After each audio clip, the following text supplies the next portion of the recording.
A diner in a small town outside Los Angeles. Marilyn Monroe sits at the counter wearing ordinary clothes. The waitress serves her with obvious disdain, barely makes eye contact. When Marilyn orders, the waitress says loudly, "We don't usually get Hollywood types here. Hope the food is good enough for you." Sarcasm, dripping.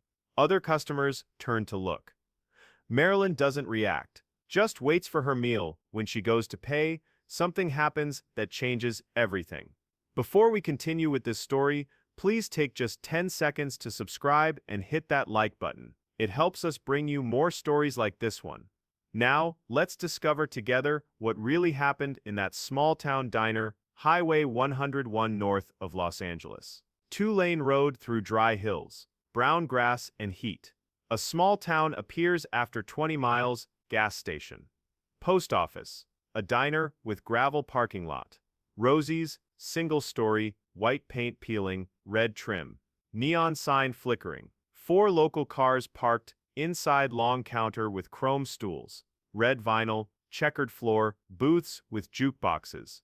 Pie case near register. Smells like grease and coffee. Struggling air conditioning. 6 customers. Old man reading newspaper. 2 farmers discussing irrigation. Young couple sharing milkshake. Truck driver eating pie. All locals. Behind the counter, Donna. Late 30s, dyed blonde ponytail. Too much eyeliner. Pink uniform. Worked here 11 years. Knows every regular, this is her domain. At 3:15, a woman enters, simple clothes. Dark slacks, white blouse, sweater, sunglasses, headscarf, small purse. She sits at the counter, removes sunglasses, keeps the scarf. This is Marilyn Monroe. Nobody knows. The disguise works. She chose this place because it's small, far from LA. Nobody would expect her here. She's driving to San Francisco, taking back roads, escaping recognition. Donna sees her, sees the headscarf. The attempt to look ordinary. Her expression changes. Suspicious. She's seen this before. LA people slumming it, thinking small towns are quaint. Donna hates that. Donna approaches. Doesn't smile, doesn't greet, just waits. Marilyn asks for a menu. Donna gestures to the chalkboard. Marilyn orders turkey sandwich and coffee. Donna writes, movements sharp, pours coffee, sets it down hard. Coffee sloshes. No apology. Walks away. The other customers notice. She's different. Outsider. The headscarf. The careful way she sits. The attempt to blend in makes her stand out. They glance. Exchange looks, assess, judge. Marilyn sips her coffee, doesn't look around, doesn't make eye contact with anyone, just sits quietly, waiting for her food. She's used to this, used to being watched, used to people making assessments. Usually they recognize her. Usually the watching comes with recognition, with wanting something, an autograph, a photo, a story to tell. Here it's different. Here she's being watched with suspicion. With the particular hostility small towns reserve for outsiders, for people who don't belong, who don't understand, who are just passing through. Donna returns with a water glass, sets it down, then leans against the counter, looks at Marilyn directly. Her voice is loud enough for the diner to hear, not shouting but projecting, making sure everyone knows what she's saying, making a point, establishing something. She tells Marilyn that they don't usually get Hollywood types here. Says it like an accusation, like Marilyn has committed some offense just by walking in. Says she hopes the food is good enough. The sarcasm is thick, the implication clear. You think you're better than us. You think you're special. You're not. You're just another customer. Actually, you're less than that. You're an intruder. The diner goes quiet. Everyone listening now. The farmers stop their conversation. The couple with the milkshake looks over. The truck driver turns on his stool. All eyes on this moment, waiting to see how the outsider responds, waiting to see if she'll get defensive, if she'll get angry, if she'll prove Donna right by acting superior, by demanding respect she hasn't earned. Marilyn doesn't react, doesn't defend herself, doesn't explain that she's not trying to be superior, doesn't point out that she's just tired and hungry and stopped for food like anyone else would, just looks at Donna, gives a small nod, thanks her quietly for the coffee. Her voice is soft, polite, not challenging, not submissive either, just neutral, just existing. This response doesn't satisfy Donna, Doesn't give her the confrontation she was building toward. Makes her feel like her point didn't land. So she continues. Says something about city people thinking they can judge how real people live. Says they come out here with their fancy cars and their fancy clothes pretending to be regular folks. Says it's insulting. Says locals can tell. Can always tell when someone's faking it. The other customers nod, agreeing. United against the outsider, against the intrusion. This is their space, their community. They don't need people from Los Angeles coming here and acting like they're having some kind of experience, like the diner is a museum exhibit, like Donna is a character in their story instead of a real person with a real life. Marilyn sits through this, doesn't argue, doesn't try to explain, doesn't say she's not who they think she is, not what they think she is, just sits with her coffee, lets Donna say what she needs to say, lets the judgment wash over her. This is familiar. Different context, but same dynamic. People deciding who she is, what she represents, what she thinks, what she feels. All based on assumptions. All based on surface. None of it true. None of it close to true. The bell dings in the kitchen. Marilyn's order is ready. Donna walks to the window, takes the plate, brings it back, sets it in front of Marilyn without ceremony. No enjoy your meal, no let me know if you need anything. Just the plate on the counter, and Donna walking away, making her point. Making sure everyone sees her making her point. Marilyn eats slowly. The sandwich is good. Fresh bread, real turkey, lettuce and tomato, mayonnaise simple but made with care. She eats half, wraps the other half in a napkin, puts it in her purse for later, drinks her coffee, leaves the water untouched. The diner has returned to normal conversation. The farmers back to irrigation. The couple back to their milkshake. The moment has passed. The outsider has been put in her place. Order restored, but something sits uncomfortably in the room. Donna feels it, a nagging sense that something isn't right. She keeps glancing at Marilyn, at the way she sits, the way she holds her coffee cup, the shape of her face under the headscarf. Something familiar, something she can't place. Like when you hear a song but can't remember the title. The information is there, just out of reach. Frustrating. 20 minutes pass. Marilyn finishes eating, folds her napkin, looks for Donna to ask for the check. Donna brings it without being asked, sets it face down on the counter. The total is written in pencil, $1.50. Marilyn opens her purse, takes out $2, sets them on top of the check. 50 cents is too much tip for the service she received. But she tips anyway. Always tips, even when service is bad. Especially when service is bad, because she knows what it's like to be judged, to be dismissed, to have people decide your value before knowing anything real about you. She stands, puts her sunglasses back on, picks up her purse, prepares to leave, just wants to get back to her car, back to the road, back to being alone where nobody judges, nobody makes assumptions, nobody demands she prove something she's not trying to claim. But then the kitchen door swings open. A man emerges, late 50s, stocky, wearing a stained white apron and a paper hat. This is Ray, the owner, the cook. He opened this diner 18 years ago, after he got back from the war, after he decided he needed something simple, something stable, something that made sense. He's been cooking burgers and making pie ever since. Good at it, proud of it, makes everything from scratch, refuses to use frozen anything. His food is honest, real. That matters to him. Ray wipes his hands on his apron, walks toward the register to check the receipts. But he stops, sees Marilyn standing there, ready to leave. He stops completely, stares. His expression changes, recognition flooding across his face. His mouth opens slightly. He looks at her, really looks, past the headscarf, past the plain clothes, past the attempt at anonymity, sees her. He says her name, not loud, almost a whisper, but in the quiet diner it carries. Marilyn Monroe, says it like a question even though he knows, even though he's certain. Saw her and Gentlemen Prefer Blondes. 3 years ago, took his wife for their anniversary. They don't go to movies often, can't afford it usually, but that was special. They loved it. His wife talked about it for weeks, about Marilyn's performance, about how funny she was, how talented, how much more than just a pretty face. The diner freezes. Everyone heard. Everyone turns. Looks at Marilyn. then back at Ray, then at Marilyn again, processing, trying to reconcile what Ray just said, with the woman standing at the counter, trying to match the movie star they've seen on screens with this person in plain clothes who's been sitting here for 30 minutes.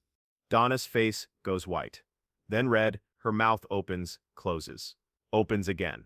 No sound comes out, just the physical manifestation of horror, of realization, of understanding what she just did, who she just dismissed, who she just insulted in front of her regular customers. In her own diner, Marilyn Monroe was sitting at her counter, and she treated her like trash, called her a fake, accused her of pretending, made her small, made her unwelcome. Marilyn doesn't say anything, doesn't confirm or deny, doesn't make it easier for anyone, just stands there, waiting to see what happens next, waiting to see if Ray is right, if she's been recognized, if her cover is blown, if this moment of peace is over. Ray walks closer, apologizes, says he doesn't mean to intrude, but he has to know. Is she Marilyn Monroe? His voice is respectful, awed even, not demanding, not entitled, just asking, hoping, the way people ask questions they're afraid to hear answered because the answer might disappoint. Marilyn considers she could deny it, could say people tell her that all the time, could maintain the disguise, drive away, leave everyone wondering. But something in Ray's face stops her, something genuine, something kind. He's not asking for himself, he's asking because his wife would never forgive him if he didn't. He's asking because this would mean something to him, something real, so she nods. Quiet confirmation, removes her sunglasses, lets him see her face clearly. Ray's expression transforms, joy, pure joy. He thanks her, says his wife loves her, says that movie meant something to them, says he knows she's probably trying to travel quietly, but he had to say something, had to let her know that her work matters, that people appreciate it. Not just the image, the actual work, the performances, the art. Marilyn thanks him. Her voice is warm now, genuine, says she's glad they enjoyed the film, says kind words like his or why she does what she does. Ray asks if he can get her anything, on the house, anything she wants. She shakes her head, says the sandwich was perfect, really perfect, made with care. He beams, thanks her again, then retreats to the kitchen, giving her space, respecting her privacy, not making demands, not asking for photos or autographs, just having had a moment. That's enough. The diner remains silent. 45 seconds of absolute silence. Everyone understanding. Marilyn Monroe was here, is here, right now, sitting at their counter, eating their food, being treated like an intruder by Donna. Donna stands behind the counter, paralyzed. Her face is the color of the cherry pie. She wants to disappear, wants the floor to open, wants to undo the last 30 minutes, wants to go back and be kind, be welcoming, be professional, but she can't undo it, can only stand here with everyone knowing what she did, everyone having witnessed her cruelty, her assumption, her judgment. Marilyn puts her sunglasses back on, adjusts her headscarf, picks up her purse, prepares to leave for real this time. But before she does, she looks at Donna, holds her gaze for a moment, not angry, not vindictive, just looking, seeing her, the way Donna didn't see Marilyn, the way people rarely see each other when they're busy making assumptions. Then Marilyn does something Donna doesn't expect, something nobody expects. She thanks her, thanks Donna for the food, for the coffee, says it was exactly what she needed. Her voice is sincere, not sarcastic, not pointed, just genuinely grateful, because the food was good, because she did need it, because Donna's hostility doesn't change those facts. This breaks something in Donna. Tears spring to her eyes. She tries to speak, to apologize, to explain. But Marilyn is already walking toward the door, already leaving, giving Donna space, not making her grovel, not making this worse, just leaving with dignity, with grace, with more kindness than she received. The door closes. Everyone watches through the window as Marilyn walks to a car, a plain sedan, nothing flashy, nothing that screams movie star. She gets in, starts the engine, pulls out of the gravel lot, drives away, back to the highway, back to her journey, back to being anonymous, until the next time someone recognizes her. Inside the diner, nobody moves, nobody speaks. They sit with what just happened, with what they witnessed, with their own part in it. The farmers feel ashamed. They nodded along when Donna made her comments, agreed with her assessment, judged a stranger based on nothing. The truck driver stares at his empty pie plate. The couple with the milkshake looks at each other, uncomfortable. The old man folds his newspaper slowly, deliberately processing. Donna stands behind the counter, tears running down her face now. Mascara streaking. She's not crying from sadness exactly, from shame, from the realization of what she did, how she acted. Who she was, she judged Marilyn Monroe, called her fake, accused her of pretending, made her feel unwelcome. And Marilyn responded with grace, with kindness, with dignity. Made Donna feel smaller than any insult could have. Ray comes back out from the kitchen, sees Donna crying, understands without asking, puts a hand on her shoulder, tells her it's okay. People make mistakes. What matters is learning. Donna shakes her head, says it's not okay, says she was cruel, says Marilyn Monroe sat at her counter and she treated her like garbage, says she'll never forgive herself. Ray says maybe that's the point. Maybe not forgiving yourself immediately is how you learn, how you remember, how you change. Says Donna is a good person who made a bad assumption. Says everyone in this diner did the same thing. They all judged. They all decided. They were all wrong. The question isn't whether they can forgive themselves, the question is what they do differently next time. The diner slowly returns to life, conversations resume, quietly at first, then normal volume. But something has shifted, something has changed in this space. In these people, they witnessed grace in the face of cruelty.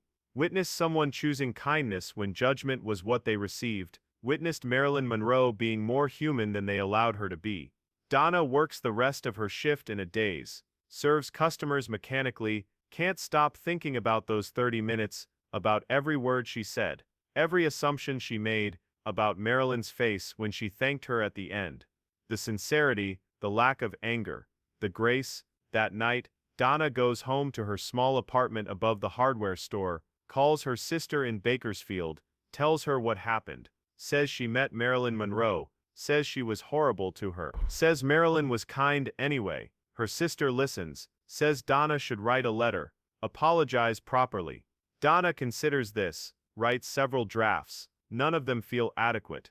How do you apologize for cruelty, for judgment, for seeing someone as less than human? Words aren't enough, can never be enough. The story spreads through town. By the next day, everyone knows. Marilyn Monroe stopped at Rosie's diner. Donna treated her badly. Marilyn was gracious. The story becomes legend. Gets told at church socials, at town meetings, at the post office, each telling adding details, changing elements. But the core remains. A famous person came through, was treated poorly, responded with kindness, showed everyone something about themselves they didn't want to see. Some people defend Donna, say she didn't know. Say anyone would make the same assumption. Say you can't blame her. Others say that's exactly the point. She shouldn't have made assumptions, shouldn't have judged, should have treated every customer with respect regardless of who they appeared to be. The debate runs for weeks, divides people, makes them examine their own behavior, their own assumptions. Donna keeps working at the diner. Ray never considers firing her, never brings it up. But Donna is different now, gentler with customers, more patient, more willing to give people benefit of doubt. She treats every outsider like they might be Marilyn Monroe, like their plain clothes might hide someone remarkable. Like judgment is a luxury she can't afford anymore. Years later, a journalist comes through town researching Marilyn Monroe's life, hears the story about the diner, tracks down Donna, asks for an interview.